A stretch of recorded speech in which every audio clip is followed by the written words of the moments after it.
You're watching the Pavlina Show from New York City, and thank you. And if you have the desire to buy my book, you can just Google my name, Google the verdict, Bryant CAMARENO, or you can email me at camarenolaw.com.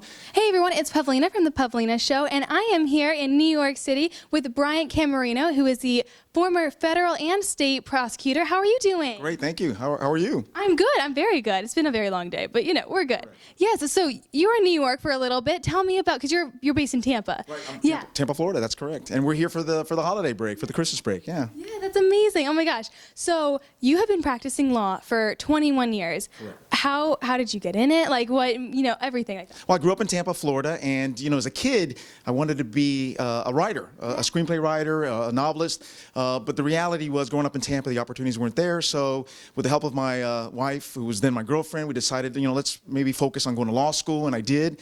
And then my practice grew. After I became a prosecutor, then I went to private practice, and then I raised a family. Now that the kids are older, I think it was time now to go back to what I wanted to be, which was a writer. That's amazing. And you have covered and done a lot of cases with homicide and major drug cases. Can you tell me about some of those? Absolutely. As a state prosecutor, I prosecuted some of the major drug traffickers in Tampa, Florida, and then as a federal prosecutor, I handled some of the more organized criminals, and that was a wonderful experience because I got to work with some really good FBI agents, DEA, and it was a wonderful experience. I learned a lot about the criminal justice system at the federal level and how broad the system can be, and it's overreaching. The government's very overreaching, so it can do a lot of good, but again, it can be a little overreaching, can be sometimes bad. Yeah, definitely. So going back to, your original passion, which is very good, you wrote The Verdict. Okay, so, and that is about trials and just tell me all about that. Absolutely. It's based on a bunch of experiences that I had as a trial lawyer. I am a board certified trial lawyer.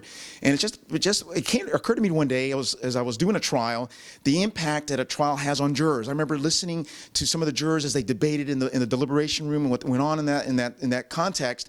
And I thought, let me capture that. So I wrote The Verdict about a trial, the effect that it has on the jurors, the effect that the trial has on the judge, the bailiffs, and of course the lawyers and those accused of a crime. It's a very powerful impact. Most people don't realize that, especially the jurors, because they sacrifice their time, their life, their family to preside over this trial, and the lives of those defendants are in their hands. So I wanted to capture that in a book. Yeah, I know. And if they are, they see someone's guilty, and they have to go home with that, and it's like, was I right? Right. And it's not just that. Sometimes if it's a horrendous crime and there's just not enough evidence, sometimes they have to vote not guilty. And that's something they take home with them as well. Did they do the right thing? So without going into what the verdict is in my story, that's something that I wanted to capture. I wanted to show the reader that this is a momentous task for these jurors to decide the fate of a person's life and then later live with that decision when they go home weeks, months into the future, and sometimes for the rest of their lives. Yeah, that can be a pretty major thing. Oh, absolutely. So that's amazing. So what really inspired you, besides your first passion to write and everything, what really inspired you to write The Verdict besides? Again, I think it was just time. I'm 48 years old. My kids I was blessed with 4 kids, and they're slowly growing up and they're moving on, and so it was time for me.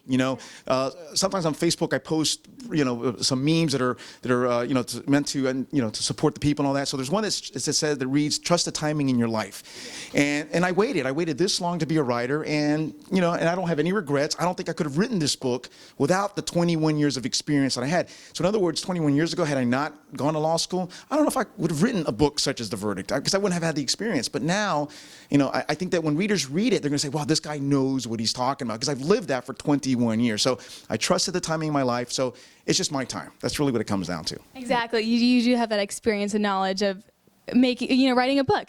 So where can people find your book? Is it in the bookstores, everything like that? Okay, it just came out a month ago, so no, we're not there yet. But it is available on Amazon. You can order it online, Amazon. You can order hardback. You can order paperback, Amazon, Barnes & Noble.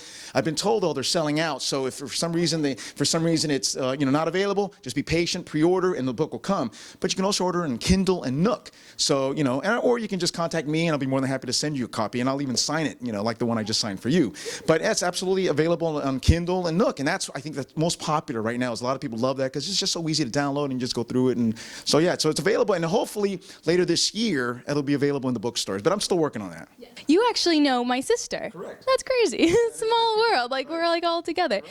So for up and coming, law students and everything, what would you tell them? Let me tell you something. I love the practice of law. It can be such a fulfilling experience. I am now defending people. So, and I love, sometimes they're innocent, and sometimes you got to do the right thing and fight hard for them, and sometimes they're guilty. So even if they're guilty, though, the Constitution says they have the right to be represented. So it's my job to make sure they get the best representation and the best deal.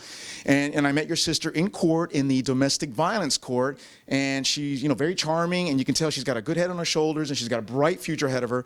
And for right now, I think she's leaning towards prosecution, but who knows what the future calls. But as far as any young law student, absolutely take advantage of it. Be a lawyer, be a trial lawyer, because it's so rewarding. It's such a rewarding responsibility, but it's fulfilling at the same time. Yeah, she's always talking about how she likes to go up there and likes to fight, whatever. I'm like, I don't understand what you're saying, but good for you, sister.